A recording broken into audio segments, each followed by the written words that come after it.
हाँ जी स्टूडेंट्स, तो आज की क्लास में हम लीनियर ट्रांसफॉर्मेशन का एक और क्वेश्चन लेकर आए हैं।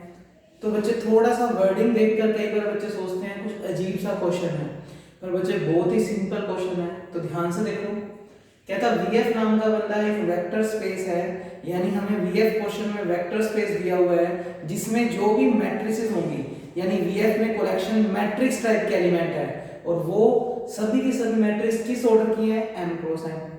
ऑर्डर पे ज्यादा फोकस करने की जरूरत नहीं है।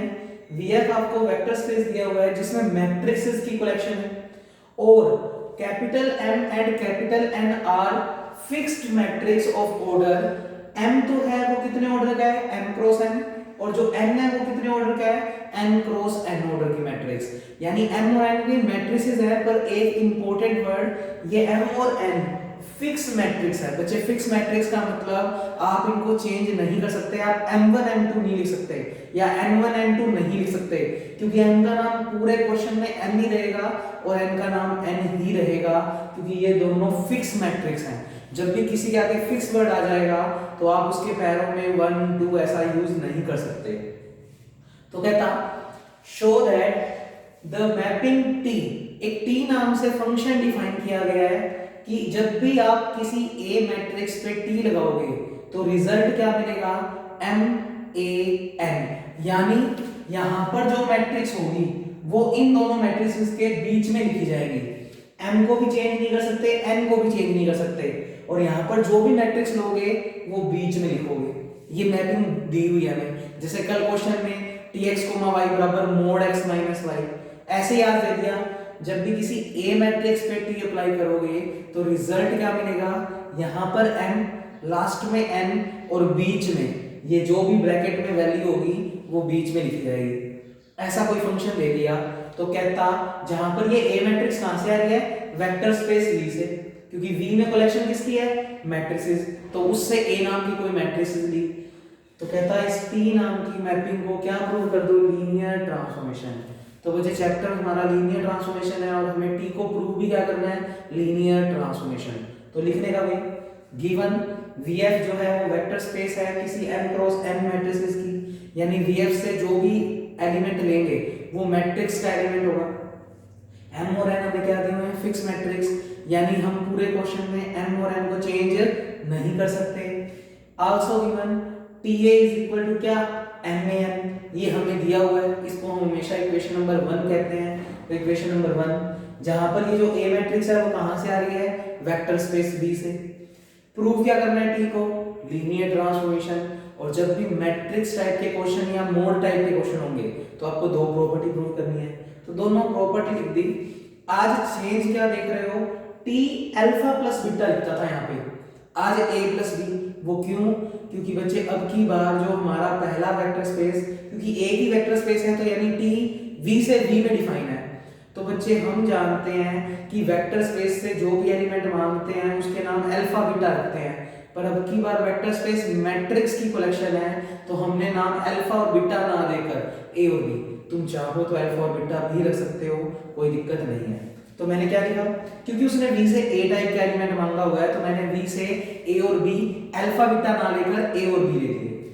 तो बच्चे vf से तो क्या लिया हमने, a और b, और प्रॉपर्टी को भी चेंज कर दिया, अल्फा बीटा की जगह a और b। तो पहली प्रॉपर्टी प्रूव करनी है, ta plus b is equal to ta plus tb, और सेकंड प्रॉपर्टी ta अल्फा होता था पर अल्फा की जगह a रख दिया और a बाहर आ जाएगा और ta, ये दोनों प्रॉपर्टी प्रूव करनी है। तो सबसे पहले पहली प्रॉपर्टी प्रूव करते हैं। पहली प्रॉपर्टी के लिए मुझे क्या चाहिए बच्चे, a plus b। अब थोड़ा ध्यान से, हमें जब भी लीनियर ट्रांसफॉर्मेशन प्रूव करना होता है हमें वेक्टर स्पेस से पहले सेट से दो एलिमेंट मांगने होते हैं। अब की बार वेक्टर स्पेस का नाम एक ही है, यानी अगर डायग्राम बनाना चाहो तो दोनों तरफ v है। जब उसने कोई दूसरा बंदा बोला ही नहीं तो इसका मतलब t जो है वो v से v में डिफाइन है। तो बच्चे पहला सेट भी v है, दूसरा सेट भी v है, तो आपको तो पहले सेट से दो एलिमेंट मांगने हैं। तो v से जो भी एलिमेंट आ रहे हैं वो किस टाइप के हैं, a टाइप के। तो हम दो मैट्रिसेस मांग लेते हैं, a और b, नॉर्मली अल्फा बीटा मांगते थे। अब दो एलिमेंट मान लिए और हमने बच्चे गिवन है कि जब भी तुम किसी भी मैट्रिक्स पे t लगाओगे तो रिजल्ट क्या मिलेगा, लेफ्ट में m, राइट में n और ये जो भी मैट्रिक्स होगी वो बीच में। तो सोचो अगर ए और बी वीएफ से ले रहे हैं और अगर मैं ए के ऊपर टी अप्लाई करता हूं, ए के ऊपर अगर मैं टी अप्लाई करता हूं तो मुझे रिजल्ट क्या मिलेगा इक्वेशन नंबर 1 से एम में एन। इक्वेशन नंबर देना चाहो तो 2 दे दो, और टी को अगर बी पे लगाएंगे तो रिजल्ट क्या मिलेगा एम एन, और बीच में यहां पर जो एलिमेंट यहां पर है बी।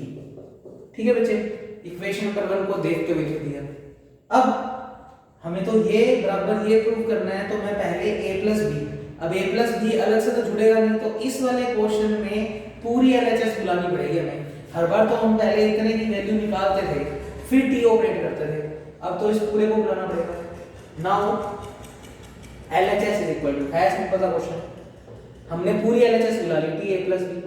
और इक्वेशन नंबर 1 को ध्यान से देखो, जब भी तुम किसी मैट्रिक्स पे टी लगाते हो तो रिजल्ट आता है एम एन और बीच में ये वाली पूरी मैट्रिक्स। तो साइड में रीजन क्या लिख रहे हैं, यूजिंग 1। इक्वेशन नंबर 1 को देखते हुए बच्चे यहां लगाओगे m, यहां लगाओगे n, और ब्रैकेट में ये जो भी चीज होगी, तो इस बार t इसके ऊपर लगा हुआ है तो ये बीच में लिख देंगे, क्या लिखेंगे हम a प्लस बी। तो इस बार पूरी एलएचएस बुलाई, इक्वेशन 1 का यूज किया, तो यहां पर m यहां पर n और बीच में ये पूरी मैट्रिक्स। अब बच्चे मल्टीप्लाई कर दो, m और n को नहीं लाना तो m इधर से मल्टीप्लाई होगा और n इधर से मल्टीप्लाई होगा। तो पहला स्टेप बनेगा m में n, बीच में प्लस है तो प्लस, m इधर मल्टीप्लाई n इधर मल्टीप्लाई, तो m b n। अब मैंने वैल्यूज पहले ही निकाल रखी है बच्चे, m में n का नाम t है, तो ये स्टेप स्किप करना चाहो तो कर सकते हो, आप डायरेक्ट भी सोच सकते हो। m में n की वैल्यू इक्वेशन नंबर 1 में क्या लिख सकते हैं हम, ta। तो आप यहां पर रीजन लिखना चाहो तो मैं तो फिलहाल 2 और 3 लिख रहा हूं, 2 और 3। अब कंफ्यूज मत होना, 1 और 2 सेम ही है, पर यहां पर मैंने तुम्हें बात को समझाने के लिए लिखा था बच्चे। तो m में n की वैल्यू ta प्लस mbn की वैल्यू tb, और चेक करो RHS आ चुकी है बच्चे। तो पहली प्रॉपर्टी तो क्या हो गई, सेटिस्फाई। अब अगर पहली प्रॉपर्टी सेटिस्फाई तो दूसरी भी प्रूव करनी पड़ेगी, तो सेकंड की भी एलएचएस पूरी बुला रहे हैं। Now to prove TA is equal to TAA बराबर ATA, अब ये प्रूव करना है। एलएचएस बुला रहे हैं, एलएचएस में है बच्चे TAA यूजिंग 1, इसमें इक्वेशन नंबर 1 का यूज कर दो। क्या कहती है इक्वेशन नंबर 1, जो भी यहां पर चीज है वो बीच में लिखोगे बच्चे। तो देखना m तो लिख दिया, n लिख दिया, और बीच में क्या है AA, तो हमने AA लिख दिया। अब ध्यान से बच्चे A किसको रिप्रेजेंट कर रहा है, A आता है स्केलर से यानी फील्ड से, फील्ड का नाम क्या है F। तो साइड में लिखोगे यहां पर A फील्ड को रिप्रेजेंट कर रहा है, और फील्ड की खासियत बच्चे आप मैट्रिक्स मल्टीप्लिकेशन, ये भी मैट्रिक्स है क्योंकि m आपको क्या दी हुई है, एक फिक्स मैट्रिक्स, n भी फिक्स मैट्रिक्स है, और a कोई भी मैट्रिक्स है। बच्चे ये तीनों तो मैट्रिक्स है, इनको तो हम आगे पीछे नहीं कर सकते क्योंकि मैट्रिक्स मल्टीप्लिकेशन कॉम्यूटेटिव जरूरी नहीं है, यानी आप a into b को b into a लिख दो, ये आप नहीं कर सकते क्योंकि मैट्रिक्स कॉम्यूटेटिविटी प्रॉपर्टी को सेटिस्फाई हमेशा नहीं करता। पर आप a तो स्केलर है, एक वैल्यू होगी 2 होगा 3 होगा, उसको तो बाहर कर सकते हैं, तो हमने इस a को बाहर कर दिया। जैसे ही a को बाहर करोगे तो अंदर क्या बचेगा, MAN। इनको बाहर नहीं कर सकते, तुम सोचो a को भी बाहर निकाल दो, नहीं, वो तो मैट्रिक्स है, पर a तो स्केलर है, एक सिंगल वैल्यू है, उसको बाहर कर सकते हैं बच्चे। उसके बाद ये तो a पढ़ा ही है, और इक्वेशन नंबर 1 से MAN की वैल्यू कितनी है, TA, तो रख दी, और साइड में रीजन लिख दिया यूजिंग 1। और जैसे ही आपने ये काम किया तो चेक करो RHS आ गई नीचे, और अगर दोनों प्रॉपर्टी सेटिस्फाई हो गई तो नीचे क्या लिखोगे, सो T इज लीनियर ट्रांसफॉर्मेशन। तो बच्चे अच्छा क्वेश्चन था। कई बार बच्चे वर्डिंग देखकर सोचते हैं कि कुछ अजीब सा ही लिखा हुआ है, तो बच्चे बिल्कुल सिंपल क्वेश्चन था, स्पीड से आप लोग वीडियो को पॉज करके नोट कर सकते हैं। नेक्स्ट क्वेश्चन देखिए मैट्रिसेस के, क्वेश्चन नंबर है 6 बच्चे। क्वेश्चन नंबर 6 आपको दिया हुआ है which of the following are, तो पूरा क्वेश्चन ढूंढना पड़ेगा हमें, स्पीड से देखना, इसके कुछ पार्ट्स करवा देता हूं और कुछ आपके लिए होमवर्क होंगे, फिर हम 2 डेफिनेशन और सीखेंगे, और इस चैप्टर का लगभग हाफ पोर्शन कंप्लीट हो गया बच्चे हमारा। अगर होमवर्क जो मैंने दिया था कल वो आपने कर लिया तो बस लीनियर ट्रांसफॉर्मेशन प्रूव करना आना चाहिए हमें। अगर वो आ गया तो ये चैप्टर लगभग कंप्लीट हो गया बच्चे। अब तो बस 1 1 और 1 2 ये दो प्रॉपर्टी प्रूव करनी और सीखनी है। एक क्वेश्चन में सीखते ही ये चैप्टर ही लगभग खत्म हो गया बच्चे। हैं इसमें अच्छी सी थ्योरम सभी, पर उनमें सब में एक जैसा काम नहीं है। Which of the following are, which of the following are, तो अच्छा क्वेश्चन है। लीनियर, बच्चे लीनियर मैपिंग बोल देना तो भी एक ही बात है, क्योंकि ट्रांसफॉर्मेशन को मैपिंग फंक्शन सब कुछ बोलते हैं। तो कंफ्यूज मत हो जाना कि मैंने चैप्टर में लीनियर ट्रांसफॉर्मेशन बोला था और लीनियर मैपिंग तो कुछ बताया ही नहीं। मैपिंग का नाम ही ट्रांसफॉर्मेशन होता है, तो मैं लिख देता हूं मैपिंग का ही एक नाम और क्या है, ट्रांसफॉर्मेशन, या फिर फंक्शन भी बोल सकते हैं, ठीक है। Where F matrix, F is a function M2 to R to RR, M2 to R to RR is defined as follows, is defined। तो बच्चे क्वेश्चन नंबर 6 में इतना स्टेटमेंट तो सभी के लिए है।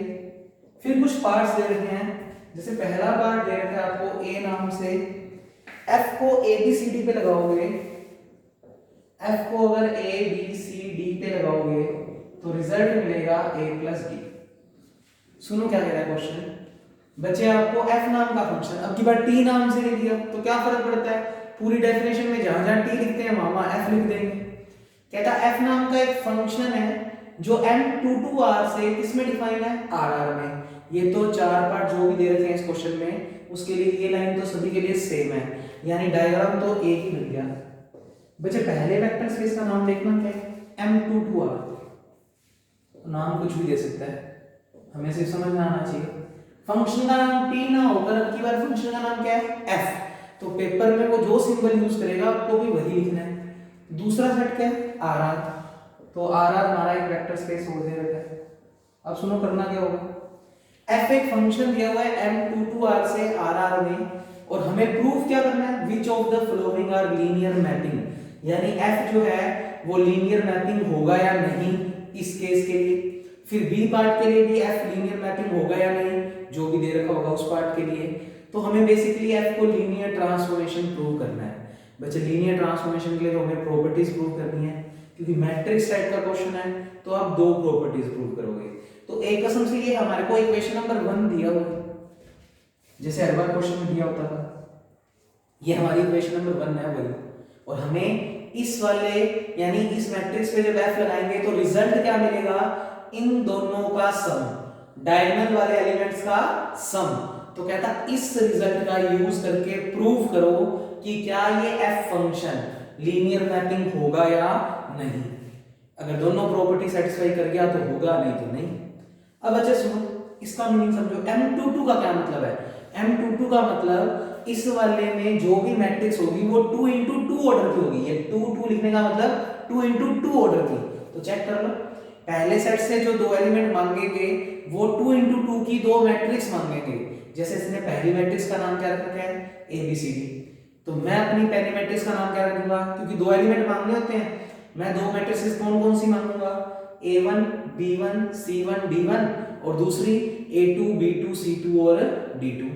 तो इससे तो 2 into 2 की दो मैट्रिक्स मांग लेंगे और फिर इस इक्वेशन का यूज करके वो दो प्रॉपर्टी प्रूव करेंगे। तो बेसिकली बच्चे बस क्वेश्चन को लिखने का तरीका चेंज कर दिया। M2 to R का मीनिंग समझ लो कि इसमें जो भी मैट्रिक्स होगी वो 2 into 2 ऑर्डर की होगी। अच्छा रिजल्ट क्या मिलेगा, RR का मतलब कोई भी एक रियल नंबर। अब सोचो जब इसके ऊपर F लगा रहे हो और इक्वल टू में जो रिजल्ट आ रहा है, बच्चे दो वैल्यूज जुड़कर एक सिंगल वैल्यू बनेगी और वो कोई ना कोई रियल नंबर ही है, क्योंकि ABCD सारे क्या है, रियल नंबर, तो इनका सम भी इनका प्रोडक्ट भी क्या ही होगा, रियल नंबर। तो देखो जो रिजल्टेंट आ रहा है वो एक रियल नंबर आ रहा है। वही तो मैपिंग कह रही है कि जब भी आप F को किसी 2 into 2 मैट्रिक्स पे लगाओगे तो रिजल्ट में तुम्हें एक रियल नंबर मिलेगा। तो ये तो हो गई बेसिक बात इस पूरे क्वेश्चन को समझने की। अब प्रूव करने के लिए तो एक ही काम, सबसे पहले टू प्रूव में क्या लिख रहे हैं हम, सीधा क्वेश्चन शुरू कर देते हैं। एफ को हमें क्या प्रूव करना है, लीनियर ट्रांसफॉर्मेशन या लीनियर मैपिंग भी बोल सकते हो। लीनियर मैपिंग क्यों बोल रहे हैं उसके बारे में थोड़ा सा बता दूं, क्योंकि एफ M2 to R से आर क्या है, फील्ड है बच्चे, और तुम्हें हेडिंग लिखवाई हुई है।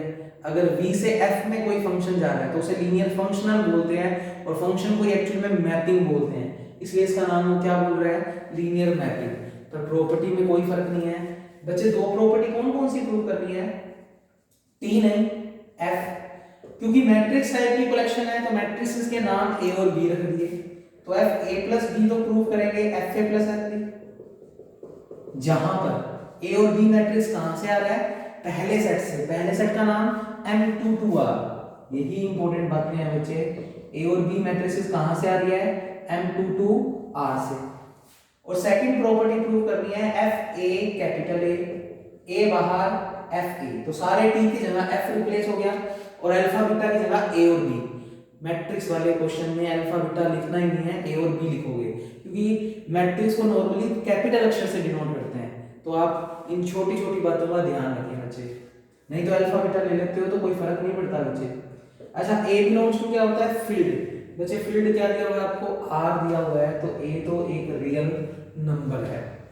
अभी दो प्रॉपर्टी प्रूफ तो कर दें, पर हमें एक चीज याद रखनी है, पहले सेट से पहले दो एलिमेंट मांगने हैं, बस क्वेश्चन वहीं से शुरू।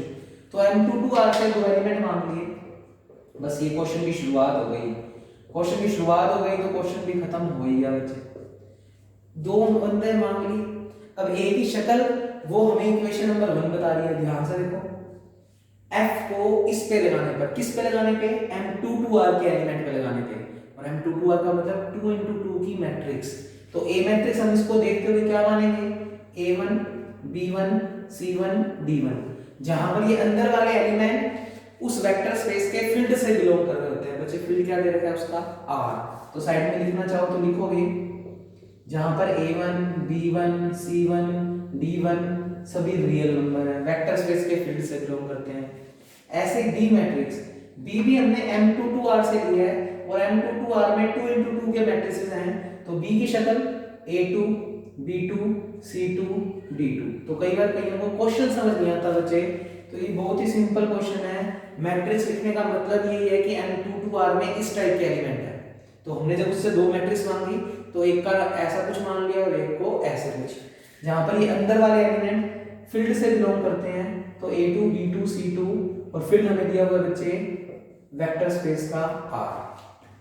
ठीक है, अब LHS को सोल्व करनी है। LHS को सोल्व करने के लिए पहले A plus B की वैल्यू कैलकुलेट करनी है। तो पिछले क्वेश्चन में तो पूरी LHS बुलाई थी, अब की बार थोड़ा स्टेप्स ज्यादा कर देते हैं, पहले A plus B निकाल लेते हैं। तो बच्चे A plus B की वैल्यू, यानी दोनों मैट्रिक्स का एडिशन, डायरेक्ट लिख रहा हूं, तुम एक स्टेप क्या लिखोगे, A matrix plus B matrix, क्योंकि हमें पता है दो मैट्रिक्स को जोड़ते कैसे हैं, पहला एलिमेंट पहले में जुड़ेगा, तो A plus B की वैल्यू क्या आएगी, A1 plus A2, second element second में जुड़ेगा तो B1 plus B2, तो तुम एक स्टेप एक्स्ट्रा लिख कर दिखाओगे, मैंने डायरेक्ट लिख दिया C1 plus C2 और D1 plus D2। ये तो किसकी वैल्यू आ गई, A plus B की, पर बच्चे मुझे A plus B पर क्या अप्लाई करना है, F, तो मैं दोनों तरफ F अप्लाई कर रहा हूं, ध्यान से सुनते जाना। F A plus B, LHS तो बन गई, LHS यही तो है, और यहां पर भी F ऑपरेट कर दो, तो F A1 plus A2। मेरे नेक्स्ट पार्ट बच्चे एक एक सेकंड में हो जाएंगे, इसीलिए मैं ये सारी छोटी छोटी बातें भी लिख रहा हूं, तो तुम्हें आज बहुत सारा काम करना है। F को ऑपरेट कर दिया। अब इक्वेशन नंबर 1 को देखो ध्यान से, कहता है जब भी तुम 2 into 2 मैट्रिक्स पे F को ऑपरेट करोगे तो मेरी इक्वेशन क्या कह रही है कि इस डायगोनल एलिमेंट्स को सीधा जोड़ दो। तो बच्चे यूजिंग 1, इसमें अगर इक्वेशन नंबर 1 का यूज करें तो साइड में लिखा रीजन यूजिंग 1, अगर समीकरण 1 का यूज करें तो जैसे ही आप 2 into 2 की मैट्रिक्स पे F लगाओगे तो ये वाले डायगोनल एलिमेंट्स को आपस में जोड़ दोगे। तो बच्चे इसको और इसको आपस में जोड़ दिया, F हट गया, रिजल्ट में देख लो F नहीं आ रहा, सीधा इन दोनों का एडिशन। अब की बार ये दो हैं तो इनका एडिशन, तो क्या बनेगा A1 plus A2 plus D1 plus D2। तो इक्वेशन नंबर 1 को देखते हुए हमने इसकी वैल्यू ये लिख दी। अब बच्चे चाहो तो इसी को सोल्व करके RHS तक पहुंचा दो, नहीं समझ आता तो इसको बस इतना सोल्व करके छोड़ दो। ज्यादा से ज्यादा क्या करो, 1 1 वालों को इकट्ठा और 2 2 वालों को इकट्ठा। तो क्या बनेगा, a1 प्लस b1 और ये बनेगा a2 प्लस b2। ठीक है, 2 2 वालों को इकट्ठा कर दिया और 1 1 वालों को इकट्ठा।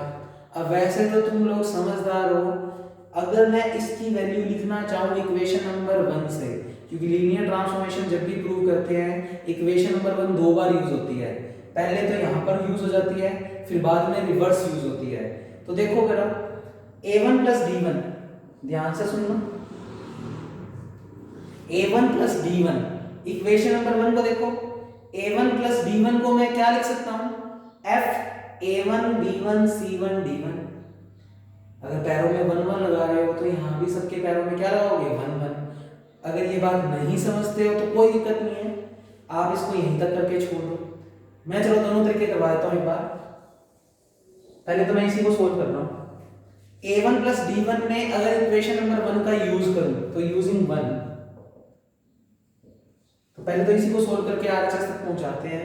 a1 प्लस d1 बचे, a1 प्लस d1 की value f a1 b1 c1 d1, f a1 b1 c1 d1, फिर प्लस है बीच में लगा दिया। a2 प्लस d2 में भी इक्वेशन नंबर 1 यूज करो, तो a2 plus d2 f a2 b2 c2 d2, f a2 b2 c2 d2। और इसकी वैल्यू बच्चे, अंदर मैट्रिक्स को हमने नाम दे रखा है ए मैट्रिक्स, तो ये बना एक्चुअल में एफ ए और ये बंदा बना एफ बी। चेक करो आरएचएस आ चुकी है। पहली प्रॉपर्टी क्या हो गई, सेटिस्फाइड।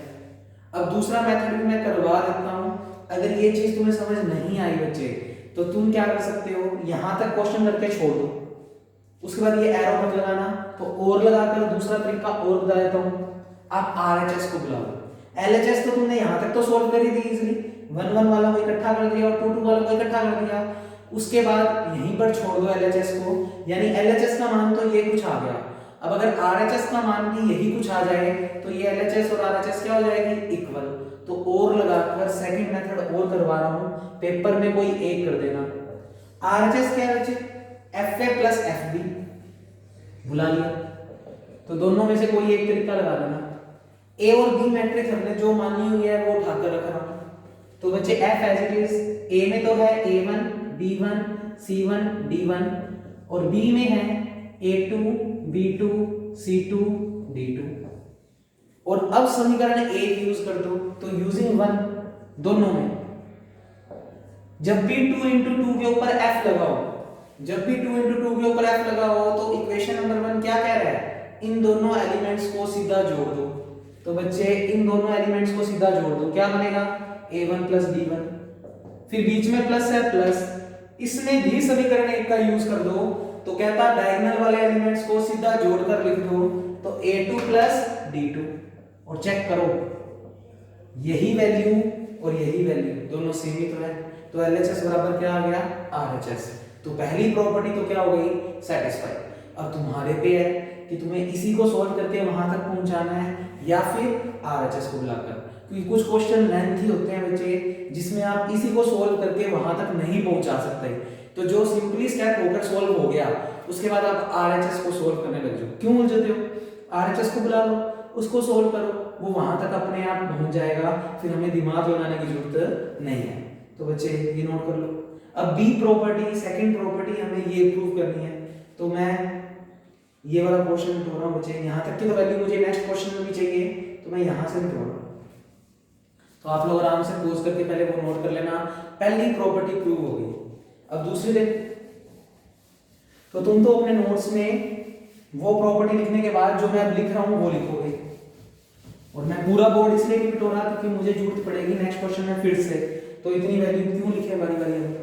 तो सेकंड देखो, सेकंड की भी हमने क्या बुला ली बच्चे, LHS को। LHS को बुला लो या फिर इस AA पार्ट को बुला लो, तो हमने इसमें बुलाया नाउ AA। अब सुनो ध्यान से, इतनी इतनी को बुला लिया, A तो A है और कैपिटल A की value A1 B1 C1 D1, बच्चे कोई बाहर कांस्टेंट या स्केलर बड़ा है तो उसका अंदर चारों से मल्टीप्लाई होगा, मैट्रिक्स में मल्टीप्लाई चारों से होगा, a1 a b1 a c1 और a d1 कर दिया बच्चे। ये किसकी वैल्यू निकाली है, a की। फिर आप ध्यान से देखो इसके ऊपर क्या ऑपरेट करना है, f, तो मैं दोनों तरफ f ऑपरेट कर रहा हूं, तो ये स्टेप बनेगा f a a is equal to f a1 a b1 a c1 और a d1। फिर इक्वेशन नंबर 1 यूज होती हुई दिख रही होगी तुम्हें, यूजिंग इक्वेशन 1 क्या कहती है, जब भी 2 into 2 की मैट्रिक्स पे f लगाओगे तो ये डायगोनल वाले एलिमेंट्स को आपस में जोड़ दोगे, विकर्ण के अवयवों को जोड़ दोगे, तो इसको इसको आपस में जोड़ दोगे, a1 a d1। बहुत सिंपल कैलकुलेशन है, a कॉमन आ रहा है,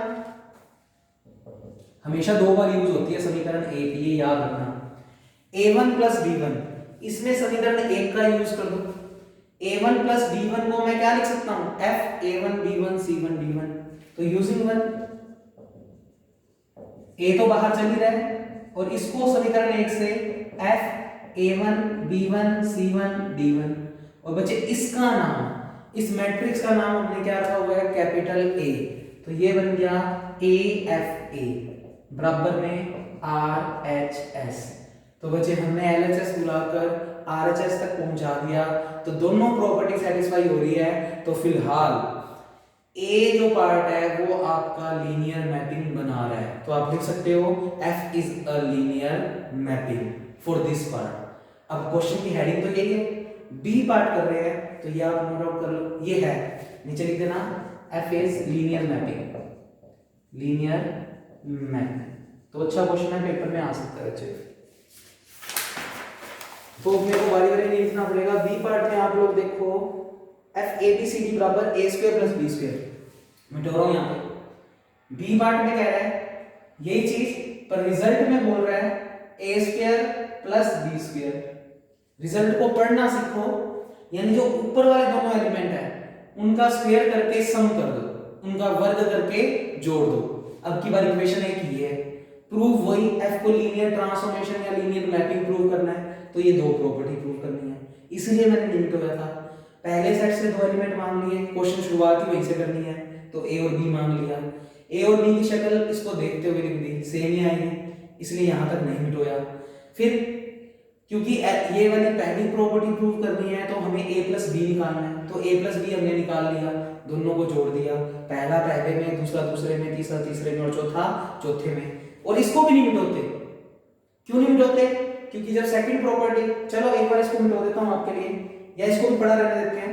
तो बच्चे बेसिकली a प्लस बी निकाल लिया, तो आप अपने नोट्स में यहां तक वापस लिखोगे, फिर ये मत लिखना, एक बार पहले यहां तक लिखकर अब a प्लस बी पे क्या ऑपरेट करना है, f, तो मैं यहां से वहां जा रहा हूं स्टेप पे, तो आप नीचे ये वाला स्टेप अभी एक बार मत लिखना सेकंड क्वेश्चन में जो कर रहे हैं, ठीक है, क्योंकि सेकंड प्रॉपर्टी तो तभी करेंगे ना जब पहली सेटिस्फाई हो रही होगी।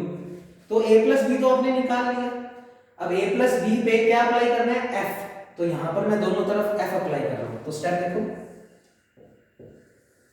f a plus B is equal to f, इस पूरी मैट्रिक्स पे f अप्लाई कर दिया, a1 plus a2 b1 plus b2 c1 plus c2 और d1 प्लस d2।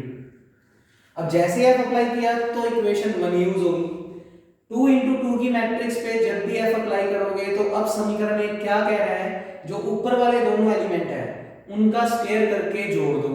तो अगर इसमें इक्वेशन नंबर 1 का यूज करूं बच्चे, तो ऊपर वाले दोनों एलिमेंट्स का स्क्वायर करके जोड़ना है, तो इसका भी स्क्वायर, क्योंकि देखो यहाँ पर a था तो a का स्क्वायर किया, यहाँ पर a का मतलब a1 प्लस a2 है, तो a1 प्लस a2 का होल स्क्वायर, फिर बीच में प्लस लगाओ और दूसरे b का भी क्या करना है, स्क्वायर, यहाँ पर b की वैल्यू b1 प्लस b2। अब बेटर क्या रहेगा, ये तो LHS सोल्व हो गई, अब LHS को थोड़ा सा होल स्क्वायर और खोल दो हाईएस्ट, तो क्या बनेगा, a1 square a2 square plus 2a1 a2, simple whole square है, जानते हो formula, b1 square b2 square 2b1 b2। अब इसको सॉल्व करने की मत सोचना, क्योंकि फिर क्वेश्चन जो है वो कॉम्प्लिकेटेड हो जाएगा। LHS तो इतनी सॉल्व कर दी, आरएचएस को बुला लेते हैं बच्चे, तो हम F A plus F B को बुला रहे हैं, तो आरएचएस बुला लिया। तो ज्यादा नहीं कि भाई हम इसी को ही सोल्व करेंगे तो फिर पेपर में बच्चे टाइम लग जाएगा, थोड़ा दिमाग से काम। एलएचएस हमसे जितनी सोल्व हो रही थी इजीली हमने कर दी, आरएचएस बुला ली। आरएचएस है F A plus F B. A matrix हमने क्या मानी हुई है, A1 B1 C1 D1, और बी मैट्रिक्स क्या मानी हुई है, A2 B2 C2 D2, value रख दी। अब समीकरण नंबर 1 से इसका मान देखो, समीकरण 1 से इसका मान क्या आएगा, अगर सभी के पैरों में 1 1 है तो यहां भी क्या लग जाएगा 1 1, तो वैल्यू क्या आएगी A1 square plus B1 square, तो यूजिंग 1 ये बनेगा A1 square plus B1 square, और यहां पर भी यूजिंग नंबर 1 समीकरण नंबर 1 का यूज करोगे तो सभी के पैरों में 2 2 है और f लगा हुआ है, 2 2 और f लगा हो तो A2 square plus B2 square. अब सुनो बात, आरएचएस सोल्व हो गई और इतनी ही सोल्व होगी, और ध्यान से देखो एलएचएस को जब सोल्व किया तो A1 स्क्वायर आ रहा है, A2 स्क्वायर भी आ रहा है, B1 स्क्वायर भी आ रहा है और B2 स्क्वायर भी आ रहा है, पर एलएचएस में ये वाली दो टर्म्स एक्स्ट्रा आ रही है, 2A1A2 और 2B1B2, और इसमें वो नहीं आ रही, तो एलएचएस और आरएचएस बराबर नहीं है। तो क्या लिखोगे, here LHS not equal to RHS, so F is not a linear transformation. तो बी पार्ट आपका लीनियर ट्रांसफॉर्मेशन नहीं है। कर दो इसको नोट फटाफट से। तो वो जो क्रॉस लगाया हुआ है मैंने बोर्ड के ऊपर, वो वाली प्रॉपर्टी इसमें देखने की जरूरत नहीं है, क्योंकि जब इसमें पहली प्रॉपर्टी ही सेटिस्फाई नहीं हो रही तो दूसरी अगर होती भी है तो कोई दिक्कत नहीं है, क्योंकि पहली नहीं हो रही तो ये ऑलवेज लीनियर ट्रांसफॉर्मेशन नहीं होगा, ठीक है ना। अब सी पार्ट का देखो, तो आप लोग ये तो नोट कर ही लोगे, सी पार्ट में देखो क्या कहता है, तो इसमें 3-4 पार्ट्स हैं, तो मैं एक और करवा देता हूं।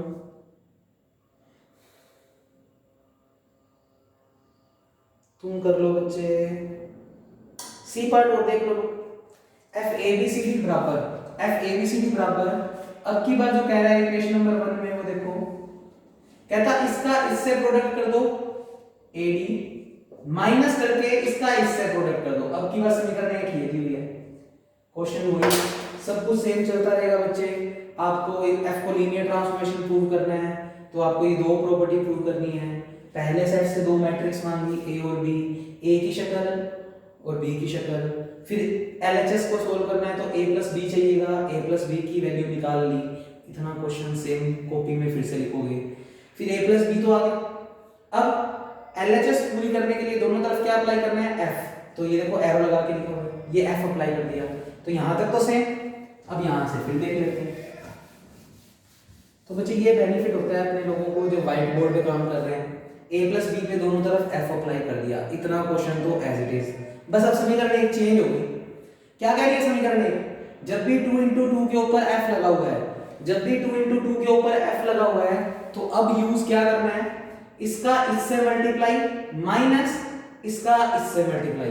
तो बच्चे समीकरण एक का यूज करोगे तो इसका इससे मल्टीप्लाई, तो a1 प्लस a2 ये मल्टीप्लाई होगा d1 प्लस d2, और माइनस करके इसका इससे मल्टीप्लाई, तो b1 प्लस b2 का मल्टीप्लाई c1 प्लस c2।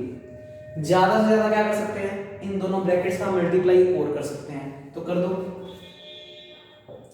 या डायरेक्ट सोच लेंगे, चलो इतना टाइम वेस्ट क्यों करें, एलएचएस सोल्व हो गई हमारे अकॉर्डिंग, वो तो बाद में देख लेंगे। भाई सोचो जब मैं इसका इससे मल्टीप्लाई करूंगा तो 4 टर्म्स आएंगे, भाई इसका इससे मल्टीप्लाई, इसका इससे, इसका इससे और इसका इससे, 4 टर्म्स, और यहाँ पर भी 4 टर्म्स, वो सारी डिफरेंट है, तो टोटल 8 टर्म्स आ रही हैं। अब देख लेते हैं आरएचएस को सोल्व करके, तो आरएचएस को ला लो, तो पेपर में भी यूं टाइम बचा सकते हैं अगर थोड़ा सा सोचें कि हम पहले आरएचएस को सोल्व तो कर लें। आरएचएस बुला लो, ए मैट्रिक्स हमने ये मानी हुई है और बी मैट्रिक्स ये मानी हुई है, रख दो F a1 b1 c1 d1 plus f a2 b2 c2 d2। समीकरण एक का यूज कर दो, इक्वेशन नंबर 1 का यूज करोगे तो इसका इससे मल्टीप्लाई माइनस इसका इससे मल्टीप्लाई, तो दोनों में ही समीकरण एक यूज कर रहा हूं, इसका इससे मल्टीप्लाई a1 d1 माइनस इसका इससे मल्टीप्लाई b1, यही बनेगा। इसमें भी समीकरण एक यूज कर दो, तो इसका इससे मल्टीप्लाई माइनस इसका इससे मल्टीप्लाई, तो A2 का तो D2 से और B2 का C2 से। अरे RHS को सोल्व करने के बाद सिर्फ 4 ही टर्म्स आ रही हैं, और जबकि आप इसमें डायरेक्ट सोचो तो इसमें 8 टर्म्स आ रही हैं। 8 टर्म्स और 4 टर्म्स बराबर नहीं होती, तो आप लिख सकते हो LHS not equal to RHS। तो आप लिख सकते हो F जो है वो लीनियर ट्रांसफॉर्मेशन नहीं है, तो ये C पार्ट भी लीनियर ट्रांसफॉर्मेशन नहीं बना रहा। तो बच्चे इसका D पार्ट और देख लो, उसके बाद अपने पास ये क्वेश्चन कंप्लीट। FABCD बराबर 2A प्लस 3B, तो D पार्ट करवा रहा, ये आप लोग नोट कर लेना। लास्ट पार्ट है इसका, तो question number 6 complete. D part में समीकरण नंबर 1 की RHS हो गई बच्चे 2A plus 3B, 2A plus 3B plus C minus B, समीकरण नंबर 1। अब की बात इतनी बड़ी है बच्चे, तो वही प्लानिंग, F को लीनियर ट्रांसफॉर्मेशन प्रूव करना है। यहाँ तक का question same, A plus B भी निकाल लिया, दोनों तरफ क्या अप्लाई कर दिया, A प्लस B पे क्या अप्लाई करना है, F, तो हमने दोनों तरफ F अप्लाई कर दिया। यहाँ तक क्वेश्चन सेम, तो मैं मिटा रहा हूँ बच्चे, तो तुम वापस से इतना काम कर लेना, नोट्स में चाहिए मत करो, अगर बात समझ आ रही है तो डायरेक्ट तुम यहीं से क्वेश्चन को कर सकते हो। समीकरण 1 का यूज कर दो। अब समीकरण 1 लगाना थोड़ी खतरनाक है, देखो ध्यान से क्या कहती है समीकरण 1, पहले उसको पढ़ो। 2 into 2 पे जब F लगाओगे तो बच्चे ये जो पहला एलिमेंट है उसका तो मल्टीप्लाई 2 से, प्लस जो ये दूसरा एलिमेंट है उसका मल्टीप्लाई 3 से, प्लस तीसरा एलिमेंट एज इट इज, और माइनस करके लिखोगे चौथा एलिमेंट एज इट इज।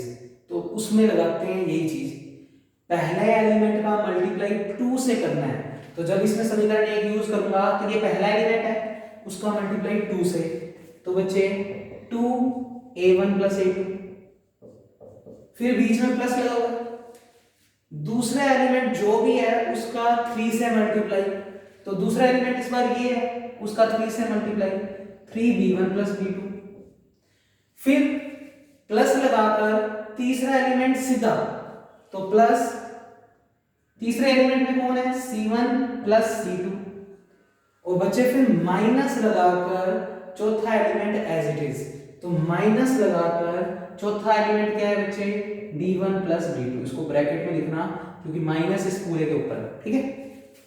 इतना काम तो कर दिया, लिख लो इसको थोड़ा मल्टीप्लाई करके, फिर देख लेंगे RHS के बराबर आ रहा है नहीं आ रहा, सोल्व नहीं करेंगे इसको आगे।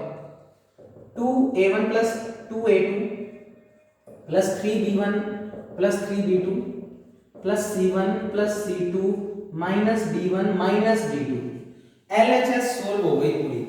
अब हमें क्या सोल्व करनी है, RHS। तो बच्चे क्योंकि अब ये क्वेश्चन हमें वापस जरूरत नहीं है देखने की, ये चलो यहीं पर नीचे लिख देता हूं आपके लिए। RHS को देखो,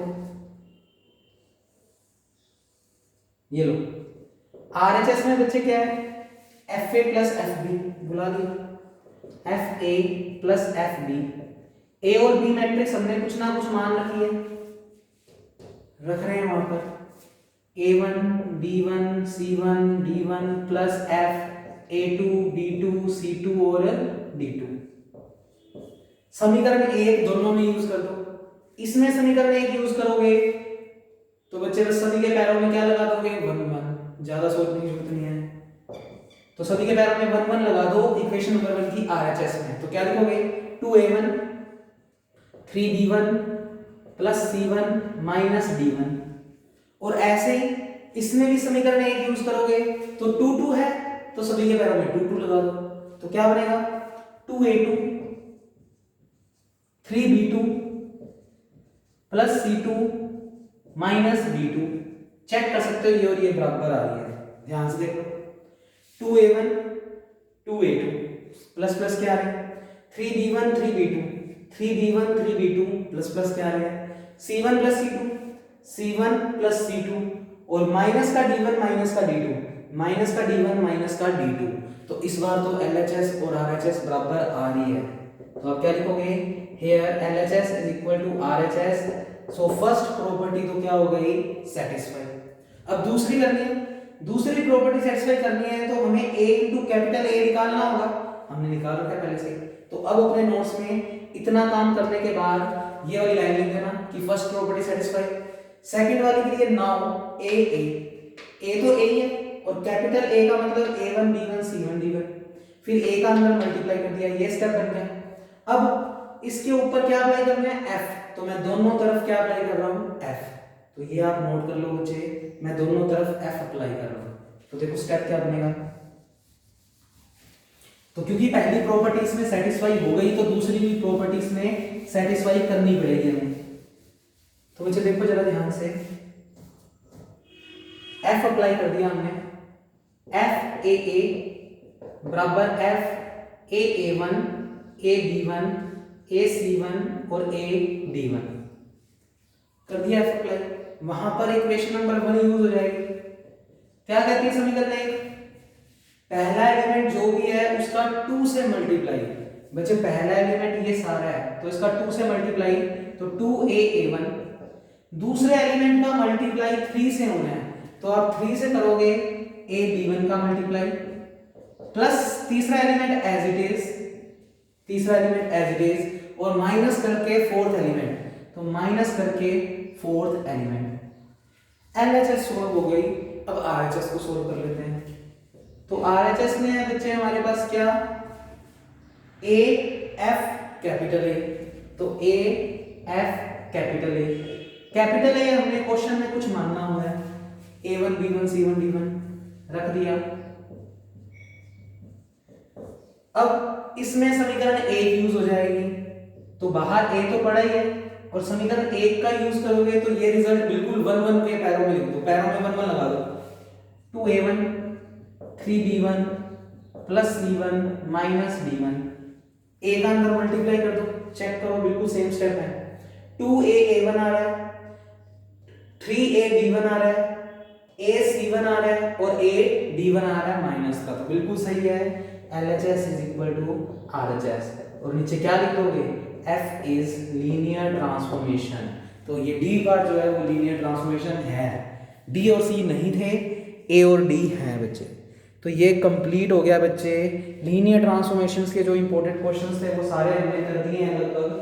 अब थ्योरम्स करेंगे और उसके लिए पहले हमें 2 डेफिनेशन सीखनी होगी, तो बच्चे वो दोनों डेफिनेशंस मैं तुम्हें कल के लेक्चर में करवा दूंगा और उसके बिहाफ पे क्वेश्चन भी करवा देंगे, तो वो कल देखेंगे हम। इतना काम आज की क्लास में आप लोग नोट कर लीजिए। Thank you class.